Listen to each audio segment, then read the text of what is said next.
It may be the most infamous unsolved serial killer case on the books today. A murder mystery Crime Watch Daily has been following closely near Gilgo Beach, Long Island, where at least 10 bodies, mostly strangled young women, found hidden in the brush. These girls did not deserve to die the way they did. But now, this bombshell development. John, did you kill those 2 women? Could this Long Island man recently convicted of 2 savage murders be linked to some of the victims found on Gilgo Beach? At least one lawman is saying there's a chance. All he said was that this could be the handiwork of John Bittrolff, the carpenter.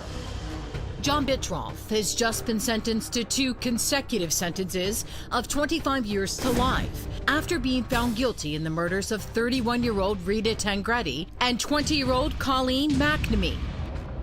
Their strangled bodies found more than 20 years ago not far from his home in Manorville, Long Island, where the 51-year-old carpenter lives with his wife and 2 kids. The clinching evidence, DNA found on the victims matching Bittrolff.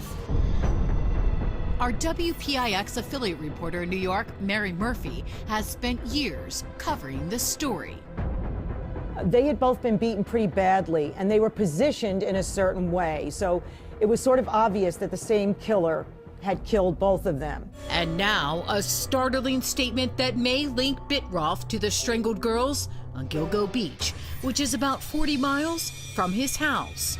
Assistant Suffolk County DA Robert Biancavilla made this statement to the Associated Press, quote, "There are remains of the victims at Gilgo that may be attributed to the handiwork of Mr. Bittrolff, and the investigation is continuing." He didn't get specific at all. He didn't elaborate. But of course, alarm bells went off among us reporters.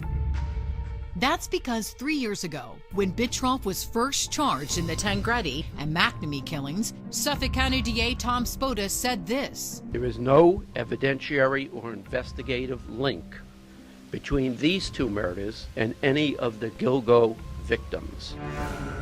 So what happened to make them change their minds? The DA's office hasn't said anything beyond their initial statement, and Suffolk County Police aren't commenting. But it appears that there is a gruesome connection between Bittrolff's hometown of Manorville and Gilgo Beach. In 2000, the torso of an unidentified woman was found there in Manorville, Long Island. In 2003, the torso of Jessica Taylor was found in Manorville, Long Island. And it wasn't until years later that there were body parts found in the Gilgo Beach area that were connected to those 2 early victims. Crime Watch Daily has been following the case closely, and we also followed this guy. Dr. Peter Hackett, tagged by attorney John Ray as the man investigators should be looking at. Ray represented the family of Shannon Gilbert, whose remains were found on Gilgo Beach in 2011.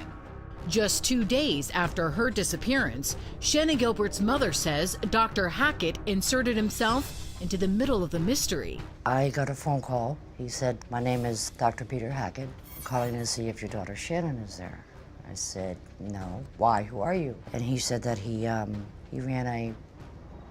at a house for girls. Shannon was there. She was upset. He'd given her some medication to calm her down. And Ray claims in a wrongful death suit that Hackett was the last one to see Shannon alive and drugged her the night she went missing. Did you run a home for wayward girls? Of course not. So you didn't have anything to do with Shannon Gilbert's death? Of course not. When we tried to ask Dr. Hackett about that, we got a reaction that stunned even our seasoned camera crew. You had nothing to do with Shannon Gilbert's death? That's correct. What about all the other girls? Ah! What was that? My defibrillator. Son of 911. No, don't. No, it's all right. No. I'm a doctor. Attorney Ray still says Hackett is the man police should be questioning. Just take pictures of these clowns, would you? Even though he has never been named as a suspect in the case. The Suffolk County Police apparently say he's not a suspect. They say that he's an exaggerator, but he's otherwise harmless. From the facts that I have, that's dramatically untrue.